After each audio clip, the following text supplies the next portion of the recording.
자, 그러면 이제 우리 2장을 한번 읽어보면서 노예 에, 이 의지, 노예 의지에 대해서 볼 텐데, 그럼 노예 의지의 반대말은 뭐겠습니까? 노예 의지의 반대말은 자유 의지겠죠, 그죠? 자유 의지. 그러면 우리 아까 살펴봤던 것처럼 이 노예 의지와 자유 의지의 요 간극을 한번 보십시오.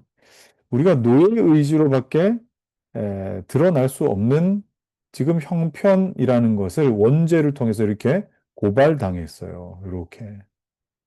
자, 그러면 노예 의지에서 여기는 이제 자유 의지라고 했는데 참된 하나님 앞에서의 그 의지를 회복해 가는 그 과정에 반드시 뭐가 있어야 돼요? 반드시 거듭나게 하시는 하나님의 은혜. 뭐라 그랬습니까? 거듭나게 하시는 하나님의 은혜와 이걸 끝까지 하나님만 붙들고 가시는 하나님의 주권적인 일하심. 이게 있어야 우리 가운데 참된 자유로 나아갈 수 있는 부분이 있는데 요거는 이제 그 뭐 그런 내용이 아니지만 어쨌든 요 간극을 여러분 좀 보시면 좋겠다. 자, 그러면 한번 읽어보시죠. 본문을. 이제부터 우리는 죄가 처음 인간을 노예로 만든 후 죄의 지배력은 모든 인류에 미쳤을 뿐 아니라 각 개인의 영혼도 완전히 사로잡게 되었다는 것을 우리는 보았다. 앞장에서 그죠? 우리가 노예 상태로 전락한 후로 모든 자유를 빼앗겼는지 아니면 자유가 아직 조금이라도 남아 있다면 과연 그 힘이 어느 정도인가 하는 것을 보다 자세하게 검토해 보아야겠다. 아, 어떻게 보면 이제 자유의지에 대한 물음을 처음 던집니다. 노예의지에 대한 부분을 다루면서 자유의지에 대한 그 부분을 다룬다 이 말이에요. 그래서 오늘은 자유의지에 대한 어떤 것들을 좀 이제 설명을 할 겁니다. 우리 피하는 최선의 방법은 양쪽에서 오는 위험성을 고려하는 것이다. 첫 번째는 인간은 자신에게 올바른 것이 전혀 없다고 들을 때에 즉시 이 사실을 구실로 자기 만족에 빠진다. 자, 아, 나는 어쩔 수 없는 인간이야. 그러니까 이 무슨 말입니까? 올바른 것이 전혀 없다라고 할 때에 사람 안에 어떤 마음이 든다고요? 뭐 될 대로 되라지. 자, 요런 마음이 든다는 거. 자기 만족. 이건 사실 자기 만족보다는 어, 게으름, 그다음에 자기 포기. 이런 식으로 이해하면 더 좋을 것 같습니다. 또 자력으로는 의를 추구할 수 없다고 듣기 때문에 그런 추구는 자기와는 전혀 무관한 듯 외면해 버린다. 자, 뭐 내가 할 수 있는 게 아무것도 없네 그럼. 그래서 아예 쳐다보지도 않는다는 거. 자, 왜 그렇습니까? 사람이 가지고 있는 그 내 안에 깊은 본성, 내 뼛속에 아니 그 영혼 깊은 곳에 뭐가 잡고 있죠? 자기 중심, 왜곡된 자기애가 있어요. 자기애가. 왜곡된 자기애라고 하는, 자기 사랑이라고 하는 것은 그래도, 내가 할 수 있는 게 조금은 있을 거야. 라고 하는 그런 어떤 이 관점입니다. 그래도, 자, 그래서 자력으로 이를 추구할 수 없다. 자력으로는 너 스스로 하나님과 갈 수 없다니까? 라고 이야기를 하면은, 듣기 싫어. 하고 외면해 버린다. 그죠? 이렇게 외면해 버린다. 이게 뭐 참, 우리의 모습 아닌가 싶습니다. 자, 또 계속 두 번째. 인간에게 사소한 것이라도 공로를 돌리면 반드시 하나님의 영예를 빼앗게 되며 사람은 파렴치한 자기 과신으로 인하여 파멸하게 된다. 어거스틴은 이 두 가지 위험성을 모두 지적한다. 그래서 어거스틴이 지적한 이야기입니다. 어거스틴이 지적할 때에 에, 이 요런 이제 이야기들을 먼저 이제 하는 것이죠. 자, 이 두 가지에 대한 어떤 뭐라 그럴까요? 뭐 좀 충돌이라 그럴까? 이걸 좀 피하기 위해서 인간에게 남아 있는 선은 전혀 없으며 심히 비참한 궁핍이 사방에서 인간을 둘러싸고 있다는 것을 가르쳐 주고, 이걸 알아야 된다고, 그죠? 비록 그렇지만 없는 선을 추구하며 빼앗긴 자유를 추구하라고 가르쳐 주는 것이 바로 그것이다. 어, 이 없는 선입니다. 없는 선. 우리에게는 없지만 그 선을 추구하는 것이 옳다. 자, 실제로 이렇게 하는 편이 그의 천품의 최고의 고상한 덕성이 있다고 가정하는 것보다 태만한 그를 더 날카롭게 자극하며 분발시킬 수 있다. 자, 여러분, 이 말에 대해서 여러분 어떻게 생각하세요? 자, 실제로 이렇게 하는 편이, 당신은, 그래도 꽤 괜찮은 사람입니다.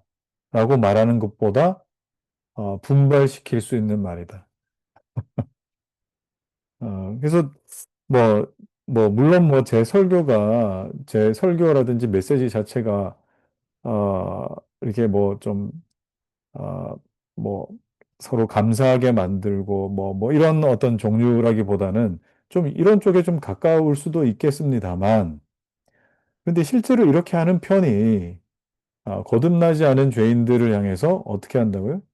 더 분발시키게끔 만들 수는 있겠다 하는 것을 지금 지적하고 있죠. 자, 계속 봅시다. 자, 이 둘째 점의 필요성은 우리가 모두 알고 있는 사실이다. 그러나 첫째 점을 의심하는 사람들이 너무도 많은 것을 나는 첫째 점이 뭐였습니까? 이거 자기 만족에 빠진다. 그러니까 이게 뭔가를 이렇게 나에게는 뭐 그럴 만한 사람이 아닙니다 하면은 어떻게 된다고요? 그냥 게을러져 버린다. 뭐 하나님 알아서 하시겠지. 이렇게 된다. 자, 이걸 너무 의심하는 사람들이 많이 본다는 거죠. 인간이 가진 것을 조금이라도 빼앗아서는 안 된다는 것을 아무도 의심하지 않는 사실이다. 아, 우리에게 있는 것을 왜 자꾸 이렇게 건드리느냐 하는 겁니다. 자, 밑에, 음, 하나님의 은혜로 인간에게 가장 고귀한 영예의 표시들이 뚜렷했을 때에도, 인간이 자기를 자랑하는 것은 허락되지 않았다. 하나님의 영예 표시들이 뚜렷했던 것은 뭐 첫사람 아담 하와 때의 선악과가 그랬고 생명나무도 그랬고 이게 다 어떻게 보면 성례죠, 성례. 거룩한 표징이 된다라고 하는 성례. 그죠? 네. 뭐 노아의 방주 이런 것들이 다 성례에 해당되는 것인데 지금은 이제 뭡니까? 우리 뭐 세례와 성만찬 그 두 가지밖에 남진 않았지만 구약에서는 하나의 표지가 되는 하나의 영의 표시들이 뚜렷했을 때에도 사람이 선지자들이 자기로 말미암아 뭐 홍해가 갈라지고 하늘에서 불이 떨어지고 해도 그 영광의 자리에서는 자기 자랑을 할 만한 것이 전혀 없었다라는 겁니다. 그러므로 이제 인간이 그 자신의 배은 왕덕으로 말미암아 최고의 영광의 자리에서 극도의 치욕된 상태로 떨어진 지금은 더욱 겸손해야 되지 않겠는가. 이렇게 아담과 하와 때 가장 선명했던 선악과와 또, 생명나무만 봐도 너무나 분명함에도 불구하고, 지금은 뭐, 개털처럼 됐잖아요, 인간들이. 그럼 뭐 겸손해야 마땅하지. 인간 최고의 영예의 최정상에 올라 있을 때에도, 성경은 하나님의 형상으로 창조되었다는 점밖에 사람에게 돌린 것이 없다. 그러므로 이것은 인간이 그 자신의 선행들로 인해 축복을 받은 것이 아니라, 그죠? 축복의 조건은 사람에게 있지 않고 하나님이 함께 하셨다. 이게 축복이에요. 이게 축복이라고요. 네. 그러나 인간은 하나님의 은총을 풍성하게 받았을 때에 그 은혜를 감사하지 못했으며 받은 축복을 인정하고 하나님께 영광을 돌리지도 않았다. 그러므로 모든 영광을 잃어버린 지금 인간이 할 수 있는 일은 그 하나님을 인정하며 적어도 자기 부족함을 고백함으로써 하나님께 영광을 돌리는 것 외에는 아무것도 없는 것이다.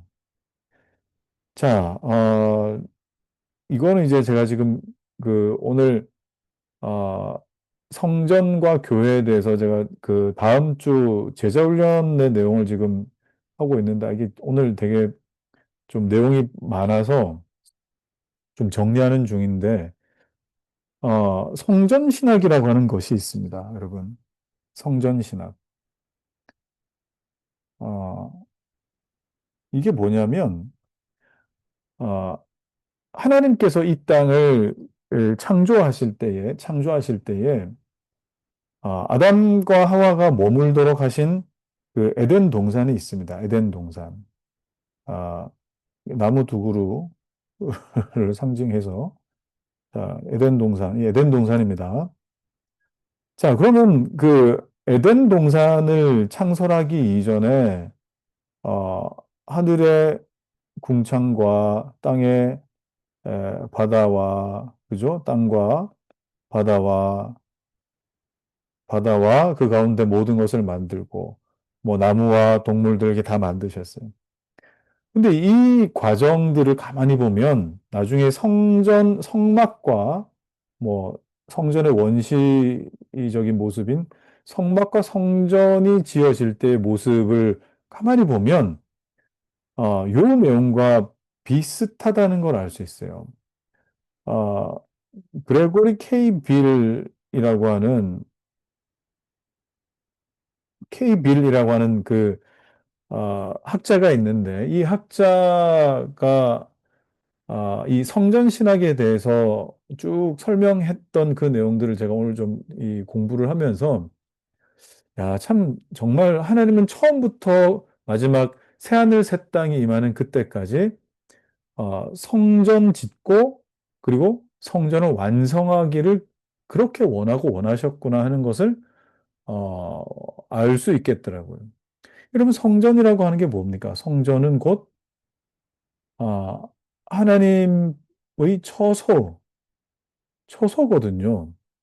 그래서 이 만물들을 이렇게 지으시고, 이 만물들을 지으시고, 특별히 이 아담과 하와를 에덴 동산에 두시면서, 이 땅을 경작하고, 지켜라, 라고 하신 그, 말씀들 가만히 보면은, 야, 여기가 곧 이 지성소와 같은 곳이구나.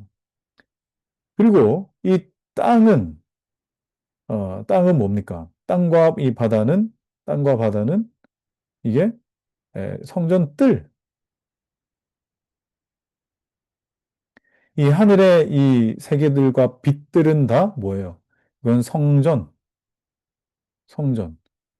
자, 성전뜰과 성전과 지성소로 구분되는 이 천지창조의 그 프레임이 있습니다. 프레임이 있어요. 근데 이게 성막에도 나타나고 성전 안에도 나타나고 결국 하나님은 성전을 회복시키기 원하시는구나 하는 것들을 이 신약의 교회 안에도 담아 놓으셨다는 걸 알 수 있는데, 제가 이 말씀을 왜 드리냐면 이거 보십시오. 하나님과 함께 함으로써 축복을 얻었다. 하나님은 이 세상이 성전 되기를 원하셨어요. 그 성전의 역할을 감당하는 데 있어서 우리로 말미암아 그 성전을 봉사하도록 왕이요, 제사장이요, 선지자의 역할을 우리에게 허락하셨고, 그 성전이 성전 되게끔 하는 것이 우리의 역할이었다 하는 것을 보는데, 성전은 하나님의 거처라고 했습니다. 하나님의 처소. 그런데 사람들이 거기에서 뭐 한 거죠? 내가, 아, 여기 아까 우리 봤듯이, 왜곡된 자기애가 발동합니다. 왜곡된 자기애. 이 왜곡된 자기애가 발동하면서 하나님만 높여드려야 될 그, 하나님 앞에서의 그 성전인, 그곳을, 에덴 동산을 뭐로 만듭니까? 자기를 숭배하는, 우상 숭배 처소로 바꿔버렸어요. 자기를 숭배하는 거거든요. 그러니까 하나님을 예배하는 성전, 지성소를 자기 예배하는 우상 숭배 자리로 바꿔놓은 이 현장이 창세기 2장에 나타나는 그 타락이에요. 창세기 3장에 나타나는.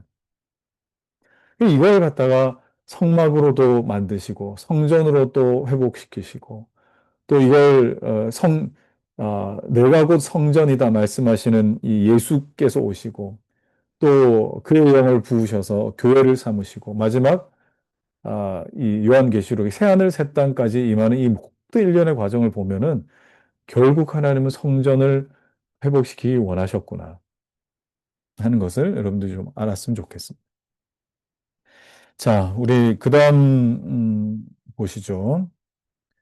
자, 서론의 의미로 말해둘 필요가 있는데 하나님 안에 하나님의 힘을 쌓아 올리기 위해서는 사람 안에 하나님의 힘을 쌓아 올리기 위해서 인간의 힘이 밑바닥에서부터 뿌리 뽑혀져야 한다는 말을 들을 때 그러니까 내 안에 있는 그 모든 그 헛된 자기애, 그죠? 헛된 자기애가 그냥 이 근원적으로부터 깡그리 다 무너지지 않으면 아, 어떤 사람들은 이런 논쟁은 쓸데없다. 듣기 싫다. 너무 과하다. 라고 그렇게 위험한 것이라고 해서 싫어한다는. 너무 극단적이다라고. 자, 그러나 이것은 종교의 근본 문제인 동시에 우리의 큰 유익을 준다고 생각됩니다. 자, 여러분, 지금도 여전히 이건 진행 중이죠. 칼빈 시대에도 이랬고, 그 이전에 성경에 나오는 시대에도 항상 이랬던 것 같습니다. 자, 이 항을 보시면 이제 철학자들이 자유의지에 대해서 어떻게 생각하는가 지금 이야기하는 거예요. 위에서 우리는 영혼의 능력은 지성과 심정에 있다는 것을 살펴보았다. 자, 우리 이거 살폈죠, 그죠? 앞서도 제가 말씀드렸듯이, 이건 마인드, 심정, 헐트라 그랬습니다. 믿음은 어디에 심깁니까? 믿음은, 이 영역에 심기죠. 이 심정이 믿음에 이렇게 담기게 되는 거죠. 믿음. 왜 그래요? 이 심정에 의지의 영역이 있기 때문에. 의지의 영역이 있기 때문에. 그런데 반드시 뭐도 필요합니까? 믿음은 들음에서 난다라고 했기 때문에 우리의 지성이, 우리의 마음이 할례를 받아서 바른 지식, 바른 지성, 바른 인식이 우리 가운데 믿음을 더 이 빛나게 하더라 하는 것을 여러분이 아셔야 됩니다. 그래서 이런 영역들도 뭐 나중에 좀 이제 다루게 될 겁니다. 이제 이 두 부분이 무엇을 할 수 있을까를 검토하겠다. 철학자들이 뭐라고 얘기했느냐? 이성이 지성 안에 있어서, 자, 이성이 지성 안에 있어서, 이제 우리가 아까 뭐 생각했던 사람의 이 인식에는 이성과 지성이 있다. 그렇게 오성과 지성과 이성이 있다. 그렇게 이야기를 했는데, 또 이 철학자들은 이걸 또 더 세분하게 또 들여다보죠. 이성이 지성 안에 있어서 등불과 같이 모든 걸 뭐 밝히고 지배한다고 상상하는데 이 견해는 그들 사이에 대체로 분명하게 일치되어 있다. 그들은 또한 감각에 의한 지각. 자, 감각 뭡니까? 여기 안에 있는 거잖아요. 감각, 감성, 감정. 자, 그러면 이 철학자들이 생각하는 건 뭐예요? 감각에 의한 지각이니까 감각이 더 크다는 거 아니겠습니까? 감각이만큼 더 크다. 이거는 내 감정에 매몰돼 버린 어떤 인식. 이거는 우둔한 것이다. 그래서 항상 땅에 기어다니고 저속한 일에 얽매이고 결코 진정한 식별을 하는 경지에 오르지 못한다고 상상한다. 근데 참 철학자들도 참 생각하고 공부 많이 하는 흔적들이 있죠, 그죠? 오늘날 그리스도인들 중에는 이런 부분에 대해서 별로 고민을 못하는 사람들이 굉장히 많은 것 같아요. 내 감각적으로 내가 하나님을 알아가는 것이 정말 괜찮은가, 어, 위험한 건 아닌가 하는 부분들에 대해서 한번 좀 고민을 해야 되는데 세상 철학자들도 고민하는 영역을 그리스도인들이 별로 고민을 안 하는 것 같아요. 자, 만일 욕망이 이성에 복종하고, 자, 욕망은 뭡니까? 욕망이라고 하는 것이 내 의지이겠죠. 그죠? 이 영역이겠죠. 이 영역. 이성에 복종하고 감성에 굴복하지 않을 경우 그것은 덕을 추구하게 되고, 이것도 굉장히 복잡한 구조인데 그냥 여러분들이 그냥 그러려니 하십시오. 이건 철학자들의 주장이니까. 바른 길을 계속하며 의지를 형성하게 된다. 그러나 욕구가 감성의 노예가 될 때, 그 욕망은 감성으로 인하여 부패하고 타락하여 마침내 정욕으로까지 전락한다고 그들은 주장한다. 그러니까 여기 안에 있는 이 영역 안에 있는 감성과 그리고 의지 또는 뭐 욕망 뭐 이런 것들이 어떤 것이 우선순위냐, 어떤 것이 더 크냐에 따라서 이게 뭐 정역이 됐다가 뭐 어떻게 됐다가 한다라고 하는 그런 어떤 이야기입니다. 자, 그들의 견해에 의하면 내가 위에서 말한 능력들은 지성과 감각과 욕망 또는 의지, 그죠? 아까 우리 구분했던 거, 지성, 감각, 욕망 또는 의지, 아, 이가 영혼 속에 자리를 잡고 있는데, 따라서 이런 철학자들은 지성에는 이성이 있으며 이성은 선하고 복된 삶을 영위하기 위한 주도적 원리라고 단언한다. 자, 여러분, 주도적 원리. 이거 아까 우리가 뭐라고 그랬습니까? 위에서. 예? 위에서. 주도적 원리, 경향성이에요. 경향성. 이게 경향성이라고. 근데 철학자들은 이 주도적 원리, 사람을 이끌어가는 주도적 원리를 뭐라고 봤다고요? 지성이라고 봤다고요. 뭐 그러지 않겠습니까? 그들은 지성을 사랑하는 사람들이니까. 그런데, 그죠? 여기, 예, 이성이 주도적 원리라고 한다. 그러나 이성은 그 자체의 우수성을 견지하며 자연이 부여하는 힘을 발휘해야 한다. 그러나 저 저속한 충동에 대하여는 감성은 사람을 오려 망상으로 이끄는 것이지만 이성의 채찍으로 길들이며 점진적으로 극복할 수 있다고 한다. 그러니까 이성이 더 탁월해서 감성이든 뭐 내 의지든 이런 것들을 다 풀어내갈 수 있다. 결국 뭐예요? 마인드가 어, 헐트보다 더 우선한다. 더 강하다라고 그렇게 믿은 겁니다. 뭐 철학자들이니까 그죠? 철학자들이니까. 자, 그러면 무엇보다 철학자들은 의지의 자유를 주장한다, 라고 하는데, 한번 봅시다. 여기, 그 밑에 중간에. 그럼에도 불구하고 철학자들은 선행과 악행을 우리 능력으로 좌우할 수 있다고 확신한다. 자, 왜 그렇습니까? 이게 그냥 우리 의지의 자유라고 하는 게 뭐 때문에 그렇냐면, 좀 더 읽어보고 설명하죠. 어떤 일을 하는 것이 우리 선택에 달렸다. 그죠? 또 하지 않는 것도 마찬가지다. 그러니까 하지 않는 것이 우리의 능력에 달렸다면 하는 것도 마찬가지다. 이게 다 무엇의 의지가 다, 이렇게 굴복한다는 뜻입니까? 이성에. 내가 마음 먹으면 그렇게 된다는 거예요. 마음 먹으면 그렇게 된다. 어, 뭐, 많은 사람들이 그렇게 말하죠. 그죠? 사람 마음 먹은 대로, 사람이 뜻하는 대로, 뭐라 그래야 돼? 그 뜻하는 것이 이루어진다. 뭐 그런 뭐 사자성어도 있지 않습니까? 그래서 그런 이 내용으로 철학자들은, 그 의지를 생각한다. 이 말. 그러면은 의지는 어디에 매여 있는 것이 아니라, 그럴 수밖에 없게 되는 것이 아니라, 내 이성에 의해서 자유롭게 된다라고 하는 뜻입니다. 자, 그러므로, 모든 철학자들의 의견은 다음과 같이 요약할 수 있는데, 인간의 지성 안에 있는 이성은 바른 행위를 위한 충분한 인도자이며, 그죠? 이게 참 충분한 인도자가 된대요. 이성에 순종하는 의지는 악한 일을 하도록 감각의 선동을 받는 것이 사실이지만, 자유로운 선택 능력을 이성이 있기 때문에 모든 일에서 지도자인 이성에 따르며 결코 방해받지 않는다라고 철학자들은 이야기를 합니다. 그래서 우리 일부 초대교회 교부들은 누구냐? 교회의 아버지라고 하는데 사도가 있고요. 그 다음에 속사도가 있고요. 사도들의 제자입니다. 속사도들의 제자들이 교부입니다. 교부. 그러니까 어떻게 보면 상당히 교회의 초창기의 리더들이었겠죠. 그죠? 초창기 리더들.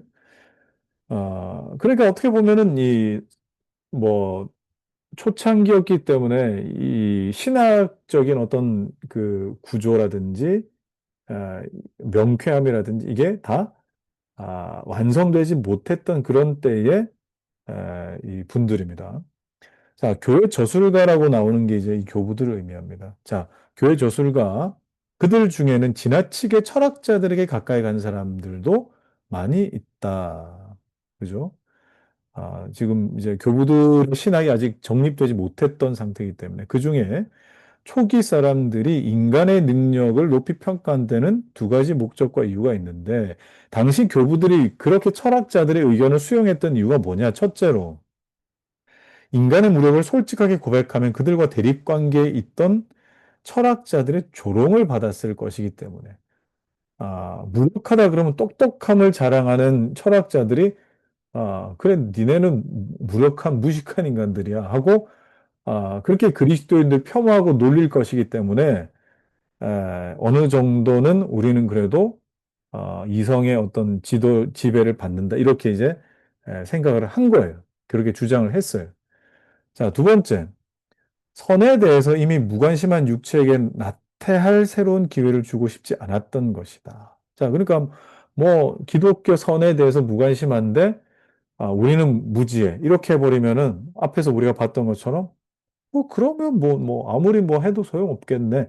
이런 식으로 그냥 포기해 버릴까 봐 우리 안에 뭐 어느 정도의 선택권이 있는 겁니다. 자, 이런 식으로 이제 봤다는 거예요.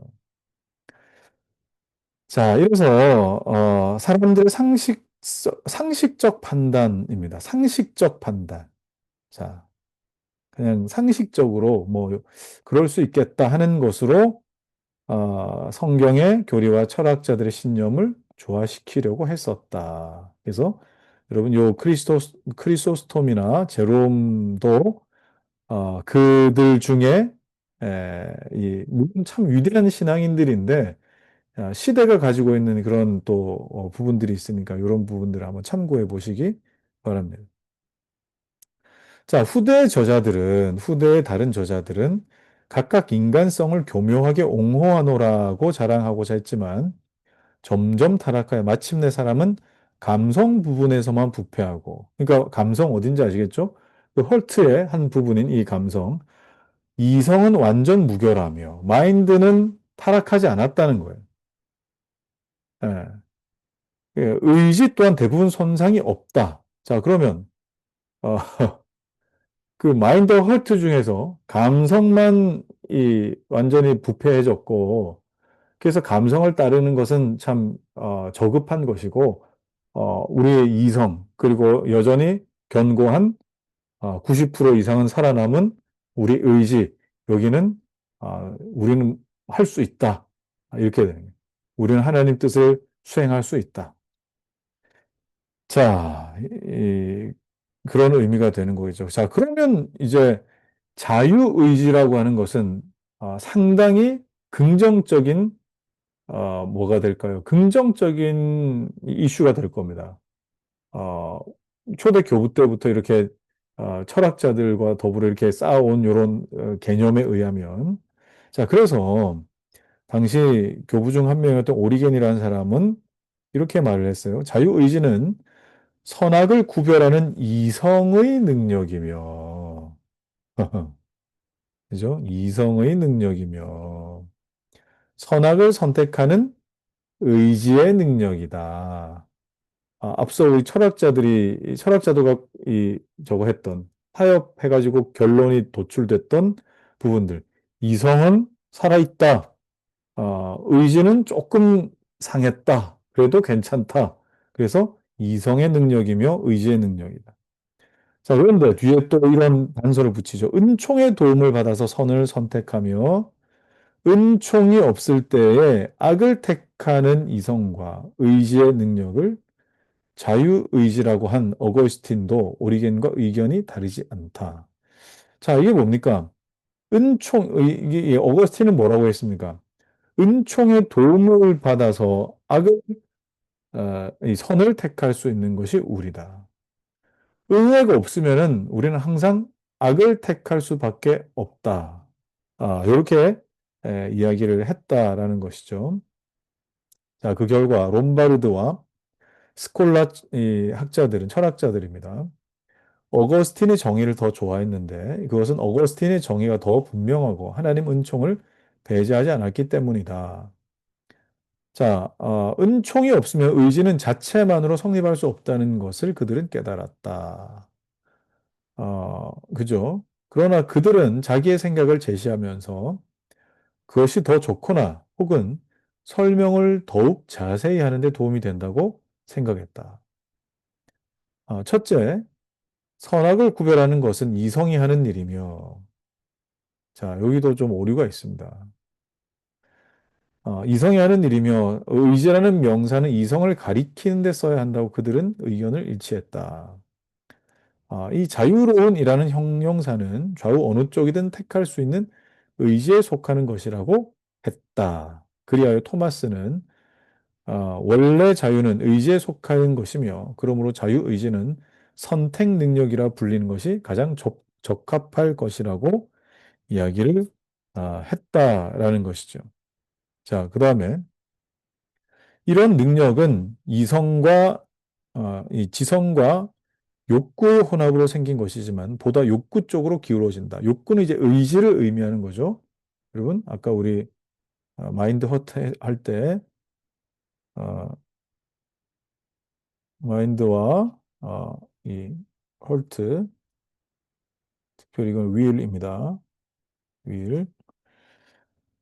자, 이제 우리는 그 자유 결정의 힘이 있는 자리라고 가르치는 곳이 어느 곳인지 알 수 있다. 어느 곳인지 알 수 있겠죠. 이성과 의지. 이성과 의지가 자유의지를 여전히 살아있게 만든다라고 하고 있는. 뭐는 타락했어요? 감성. 감정은 오염되고 타락했지만 살아있다. 그러면 어, 초대교회 교부들과 그다음에 이제 철학자들이 가지고 있는 그 자유의지라고 하는 것이 아, 과연 그런가? 우리의 이 이성은 타락하지 않았는가? 우리의 의지는 타락하지 않았는가? 요거를 여러분이 점검해 보면 될 거 아닙니까? 이제 그 이야기 하겠죠. 자, 분명히 그 교부들은요, 하나님의 왕국에 속하지 않은 중간적인 것을 좀 애매하게 표현했다는 겁니다. 대개 인간의 자유로운 의견에 속한 것으로 분류했다. 당시 상식적인 차원에서. 그러나 진정한 의는 하나님의 특별한 은총과 영적 중생에 돌렸다. 그러니까 칼빈이 그래도 교부들을 보호해 주려고 하는 그런 어떤 이 메시지를 또 내고 있습니다. 결국 교부들도 하나님의 의가 아니고서는 바른 선을 택할 수 없는 것이 맞다라고 하는 것에 좀 더 무게감을 두는 것 같아요. 자, 6항을 한번 보시죠. 6항. 역사하는 은혜와 협력하는 은혜가 뭐냐? 이거 뭐 그렇게 어렵지 않습니다. 명제집의 저자는 이 점을 가르치기 위해서, 해결하기 위해서 우리가 선행할 수 있게 되기 위해서는 두 가지 은총이 필요하다 했는데, 역사하는 은총이라 불렀으며, 그 역사하는 은총은 우리로 말미암아 선을 행할 수 있도록 하는 어떤 의지적인 은총이라고 보면 됩니다. 그래서 여기 보면 반드시 선을 행하려는 뜻을 효과적으로 가지도록 마련한다. 이게 명제집의 저자라 불리는 자들의 이 고백이었습니다. 네, 고백이었어요. 이 사람들이 누군가 한번 좀 봐야 되겠네. 요즘, 음, 음, 어, 여기가, 명제집의 저자가 그 스콜라 학자들입니다. 아까 우리 앞에서 봤던 스콜라주의자들. 네. 스콜라 철학자들이죠. 스콜라 철학자. 그래서 역사하는 은총이 필요하다 했고 두 번째는 협력하는 은총이다라고 했는데 이건 뭐냐면 역사하는 은총이 우리에게 부어질 때에 그걸 또 이렇게 보조의 선한 의지. 그러니까 이게 뭐, 이 역사하는 은총이 다 완벽하진 않다라고 느끼는 거겠죠. 그죠? 자, 이 구분에서 내가 좋지 않게 생각하는 것은 선에 대한 효과적인 욕망을 하나님의 은총에 돌리면서도 인간들은 자기 본성에 따라 효과적이 되지 못하는데, 에, 아, 못하는데, 이 도선? 못하는데도 선을 추구한다고 암시하는 점이다. 이렇게 붙여야 될 것 같은데, 그죠? 그래, 베르나두스는 선한 의지는 하나님의 역사라고 단정하면서도 인간은 자기의 충동으로 이런 종류의 선한 의지를 추구한다고 인정할 수 있다. 자, 이게 갖고 있는 문제가 뭡니까? 스콜라주의자들이 주장하는 것은 우리도 신의 뭐가 필요하다는 거예요. 아니, 저기 뭐야, 역사는 은총이 필요해서 우리의 지식이 우리의 의지 안에 선한 것을 선택할 수 있도록 하는 것이 필요하다라고 그렇게 보는데, 그런데 이게 보조적인 어떤 협력하는 은총이 필요하다라고 하는 것은 하나님의 은혜로는 부족하다라고 보는 거죠. 그럼 여기에 뭐가 필요하다는 거예요? 이거는 우리 안에 그래도 아직 완전히 타락하지 않은 나의 어떤 지성과 그리고 의지가 여기에 더 붙여져 가지고 선한 것을 선택할 수 있다. 여러분, 요거 주장한 사람이 누구예요? 우리 앞에서 배웠는데 세미 펠라기우스죠. 세미 펠라기우스. 사람이 타락했는데 전적으로 타락하지 않고 펠라기우스는 뭡니까? 아니, 아담이 타락한 거지 나랑 무슨 상관이 있냐? 내가 타락하고 또는 의롭게 되는 건 내 몫이다. 이게 펠라기우스고 세미는 절반이라 그랬잖아요. 타락한 거 인정. 근데 나는 반만 타락했어. 반만 타락했기 때문에 그래도 조금 도와주면 나 잘할 수 있어. 요게 이제 세미펠라기였어. 그러니까 하나님의 은총 반, 그다음에 내 공로 반 섞어가지고 선을 이룬다. 그래서 합력하여 선을 이루느니라. 이걸 그렇게 이해하는 저게 있죠. 근데 여러분 세미펠라기우스를 가만히 보면은 우리 한국교회 신학에 한국교회 신앙 또는 신학에 저는 대부분이 아닐까 저는 생각하거든요. 전적 타락을 이야기하면서도 실제로 신앙생활의 필드에서는, 어, 이렇게 기도 못 합니다. 그러니까 전적으로 하나님을 의지하는 기도를 못 해요. 못 한다고. 그러니까 뭐 작정 기도한다. 작정 기도. 그다음에 무슨 어, 뭡니까? 무슨 기간을 딱 정해놓은 어떤 기도회. 그죠? 40일 특세.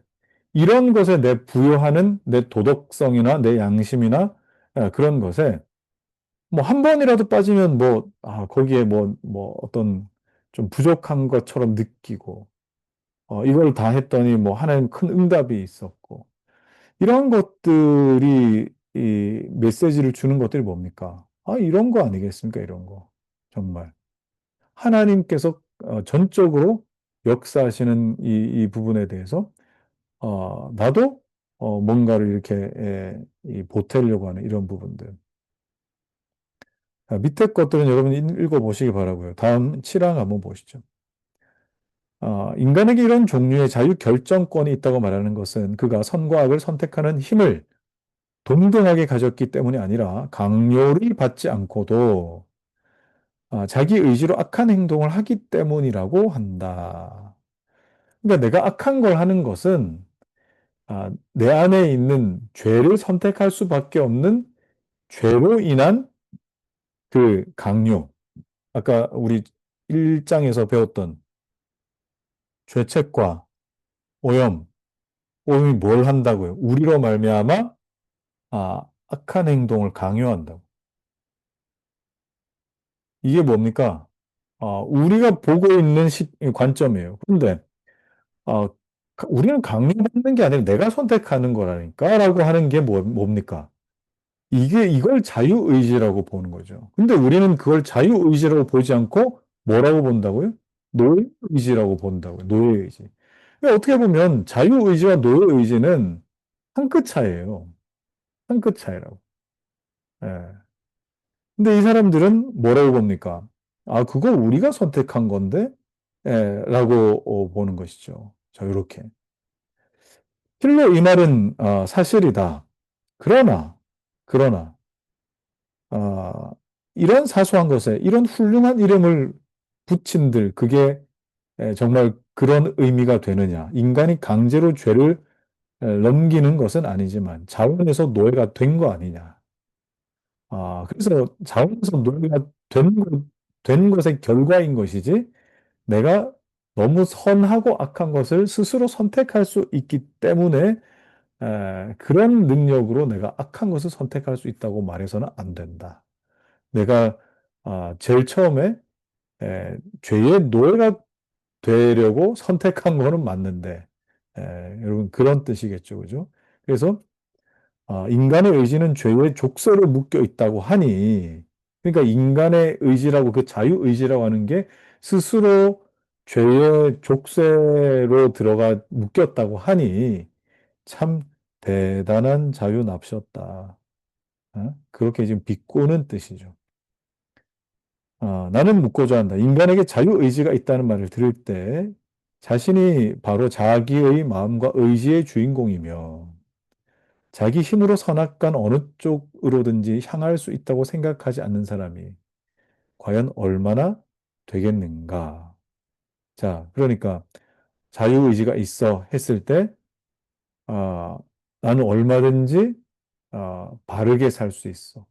또는 그르고 바른 걸 내가 판단할 수 있어. 라고 대부분 그렇게 생각한다는 말이겠죠. 네. 자, 오거스틴의 자유의지론 한번 봅시다. 자, 이제 이 오거스틴이 이야기하는 것에 칼빈은 동의를 많이 합니다. 오거스틴은 주저하지 않고 의지는 부자유하다. 무슨 자유의지 같은 소리 하고 있느냐. 그건 노예의지다. 이런 뜻이죠. 오거스틴이 다른 곳에서 뭐라고 했느냐. 의지의 자유를 부정하는 사람들에 대해 분노하게 했는데 오직 어느 누구도 감히 의지의 결정을 부정해서 죄를 변명하려고 하지 말아라. 그러니까 뭐 내 의지가 선하다고 해가지고 뭐 그건 죄가 아니다. 이런 식으로 핑계하지 말라는 겁니다. 그러나 다른 곳에서 성령께서 함께하지 않으시면 사람의 의지는 자유롭지 못하다. 이는 욕망이 수갑을 채우고 정복했기 때문이다. 결국 이게 뭡니까? 결국 니네들이 말하는 자유의지는 노예의지다. 노예의지다. 아,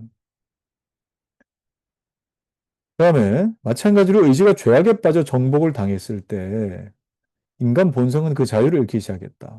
인간은 자유의지를 악용하여 자기와 및 자기의 의지를 모두 잃어버렸다. 의지를 잃어버린 겁니다. 이게 이제 우리 타락에 아주 중차대한 타격을 입힌 것이죠.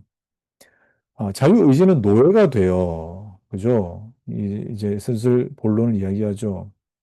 노예가 돼요. 그 결과 지금은 의로 행할 힘이 없다. 또 하나님의 은총이 해방되지 않은 것은 자유롭지 못할 것이다. 하나님의 은총이 해방하지 않은 것은 자유롭지 못할 것이다. 아, 율법이 명령하고 사람이 자기 힘으로 하듯이 행동할 때에는 하나님의 의가 실현되지 않지만 성령께서 돕고 사람의 의지가 자유롭지 못하지만 하나님의 해방되어 복종할 때는 하나님의 의는 실현된다. 자, 이게 여러분 무슨 말이냐면, 자, 내 의지로, 그러니까 자기 힘으로, 이건 뭐겠습니까? 행위 구원이겠죠. 행위 구원의 차원에서 율법을 지키고, 말씀을 지키고, 이런 것들은 뭐가 된다고요? 이거는 하나님의 의가 실현되지 않는다고요. 이건 하나님의 의가. 그러니까, 내가 뭘 행했기 때문에 하나님의 의가 오는 것이 아니라 뭐예요? 성령이 돕고 이게 무슨 뜻이겠습니까? 중생 거듭남이겠죠. 사람의 의지가 비록 완전히 자유롭지는 못하겠죠. 왜냐하면 여전히 거듭나지 못한 내 이성, 내 감정이 자꾸 부딪히니까. 아까 거듭남 뭐라 그랬어요? 의지의 전환이라고 했거든요. 근데 의지가 비록 자유롭진 못하지만 하나님에 의해 해방되어서 복종할 때에 비로소 하나님의 의는 실현된다. 하나님에 의해 해방되는 거. 이게 뭡니까? 진리를 알지니 진리가 너희를 자유케 하리라. 자, 그렇기 때문에 행위 구원이 아니라 뭐예요? 말씀으로 인하여 이 복음으로 의한 안 좋구나. 의한 의가 되겠죠. 복음으로 의한 의. 예.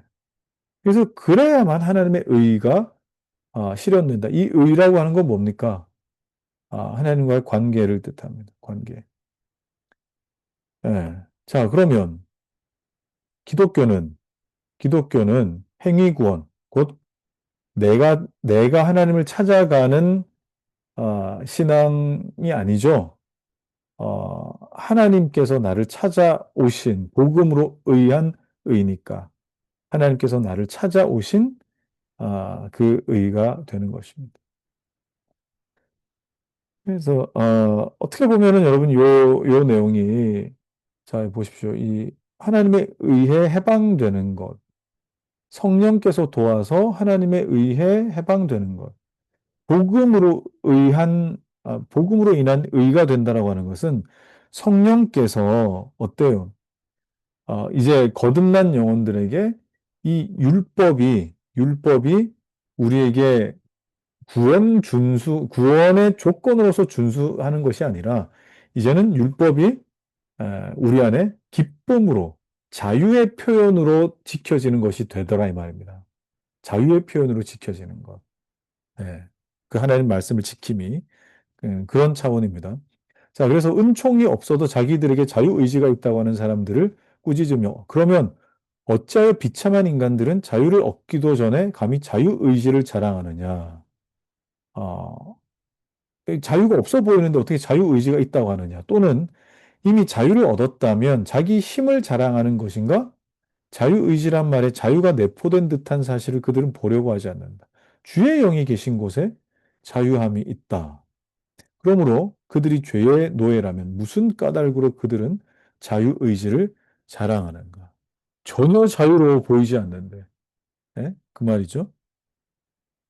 그는 의지가 자유로운 것은 사실이지만 해방되지는 않았다고 곧 의로부터는 자유로우나 죄의 노예가 되었다고 아, 말한다. 그러니까 이게 무슨 말입니까?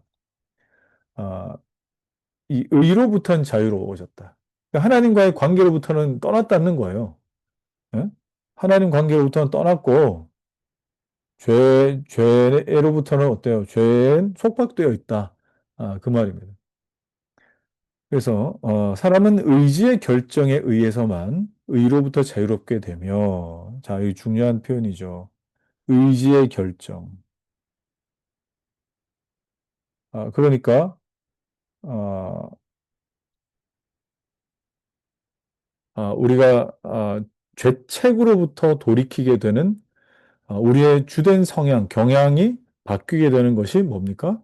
의지의 전환, 우리 인생의 방향의 전환, 거듭남이라 그랬죠. 구주의 은총에 의하지 않고는 죄로부터 자유롭게 되지 못한다라고 하는 겁니다. 그래서 우리 지금 2장에서 인간 이해에 대해 굉장히 중요한 지금 내용들을 다루고 있는 거예요. 자, 그다음에 교부들 사이에 있는 진리의 음성. 교부들이 좀 아리까리했지만 그래도 뭐라고 했느냐? 어거스틴과 유케리우스는 생명나무를 그리스도라 해석하면서 이 나무에 손을 내미는 사람은 살 것이다 라 말한다. 그리고 선악과는 의지의 결정이라고 해석하면서 하나님의 은총을 빼앗긴 사람이 이 나무 열매를 맛보면 죽을 것이라고 한다. 이 말의 의미가 뭐냐? 사람은 모두 태어날 때부터 죄인일 뿐 아니라 온통 죄 덩어리라고 하는 크리소스톰의 말의 의미는 무엇인가? 우리 안에 선한 것이 전혀 없다면 사람이 머리부터 발끝까지 이르기까지 전적으로 죄인이라면 그의 의지의 힘에 어느 정도로 효과 있는가를 시험하는 것조차 허락되지 않았다면 과연 어떻게 선행에 대한 공로를 하나님과 사람 사이에 나눌 수 있겠는가? 그러니까 나는 어느 정도로 선악과를 안 먹을 자신이 있을까? 이런 것조차도 뭐 한다고요? 허락되지 않은 부분이었다. 어, 이런 어떤 의지를 가지고 있는 사람이 어떻게 하나님과 사람 사이에 뭐 의지를 가지고 말을 할 수 있겠느냐라는 겁니다. 그래서 어, 하나님의 은혜가 아니면 선악과를 지나서 생명나무로 나아가는 것이 그냥 내 의지만으로 되는 것이 아니다 하는 것을 지금 말하고 있는 거예요. 자, 10항 보시죠. 그럼에도 불구하고 나는 본장이 서두에서 한 말을 반복하지 않을 수 없으니 곧 자기의 참화와 빈곤과 벌거벗음과 치욕을 깨닫고 완전히 압도된 사람은 그렇게 됨으로써 자기에 대한 지식이 가장 많이 진부한다는 말이다. 자, 우리 기독교 신앙이 여기에 출발한다는 건 여전히 변화가 없습니다. 자기의 참담함을 알아야 진보한다. 인간들이 자기에게 없는 것을 하나님 안에서 도로 회복해야 한다는 것을 깨닫는 한 그들에게서 자기의 것을 너무 많이 빼앗길 위험성은 사라지게 된다. 그러나 자기의 정당한 소유가 아닌 것을 조금이라도 자기의 것이라고 주장할 때, 자, 사람은 반드시 허무한 자신으로 자기를 잃어버리며 하나님의 영예를 찬탈하여 신성 모독의 무서운 죄를 짓게 된다. 자, 여러분, 제가 목회할 때, 그런 분들, 이제, 지금은 없어요. 어, 처음부터 그렇게 뭐 많았던 것 같지는 않습니다. 목사님 개척하셨는데 11조를 목사님 교회에 좀 드리고 싶습니다. 저 그거 별로 원하지 않았어요. 11조를 목사님 교회에 드리고 싶다고 해가지고, 몇몇 분들이 타진한 분들이 계셨는데, 저 그거 별로, 그냥 뭐 헌금하시면 헌금하시지, 11조를 뭐 이렇게 하겠다. 저 그거 별로 원치 않았어요. 왜 그러냐. 자, 11조 하고 원래 그냥 이게 헌금하고 11조 하는 것에 대해서는, 저는, 어, 정말 말씀의 은혜를 받고 또 내가 말씀의 꼴을 먹는 교회에 헌금하는 것이 맞습니다. 그게 성경적입니다. 그게. 그런데 내가 내 임의로, 이렇게, 내 11조를 이 목사님 교회 드리겠습니다. 그건 뭡니까? 이거 하나님께 드리는 부분에 대해서 자기의 소유가 아닌 것에 대해서 꼭 마치 자기의 의지나 자기의 결정으로 하나님의 것을 이래도 되고 저래도 될 수 있다라고 생각해 버리는 것이죠. 그 부분에 대해서는 참 조심해야 됩니다. 그 부분에 대해서는. 그래서 헌금은요, 그냥 내가 돈이 생겼기 때문에 내 임의대로 그냥 뭐 어려운 교회에 해도 되는 것 아닌가, 어려운 교회니까 해도 되는 거 아닌가라고 생각할 수 있겠지만 이것 안에 여러분 정말 자유의지 속에 내포된 내 의라고 하는 것이 과연 어떠한가를 한번 생각해 볼 필요는 있습니다. 그래서 하나님의 영예를 찬탈하지 않도록 하나님의 것을 하나님께 온전히 드린다 했을 때, 정말 이 말씀의 꼴을 받고 있는 그곳에 이 헌금을 해야 마땅한 것이지, 내가 내 의미대로 한다, 라고 하는 것은 한번 생각해 봐야 될 것 같습니다. 자, 우리 뒤로 넘어와서 사람이 자기를 높이게 하는 것이 악마의 말이다. 그죠? 뭐 나머지는 여러분 한번 읽어보시기 바라고요. 자, 마지막 11항. 우리 철학의 기초는 겸손이라고 한 크리소스톰의 말은 항상 나를 기쁘게 했다. 그러나 어거스틴의 말은 더 기쁘게 하는데 웅변술의 제일 중요한 원칙이 무엇이냐는 질문에 대하여 어떤 수사학자는 화술이라고 했고 그와 같이 그리스도 교회 교훈들을 내게 묻는다면 나는 첫째, 둘째, 셋째도 항상 겸손이라고 대답하겠다. 어, 하나님 앞에 내 자유의지나 내 의지의 어떠함, 내 지성의 어떠함을 이야기하는 것이 아니라 하나님 앞에서의 겸손. 나는 하나님 앞에 아무것도 아닙니다. 라는 그것이 오직 아, 이 기독교 신앙을 빛나게 한다. 그 밑에 보시죠. 아무도 자신을 훌륭하다고 생각하지 말라. 사람은 원래 사탄이다. 자, 이 굉장히 세게 말했죠. 어거스틴이. 사람은 원래 사탄이다.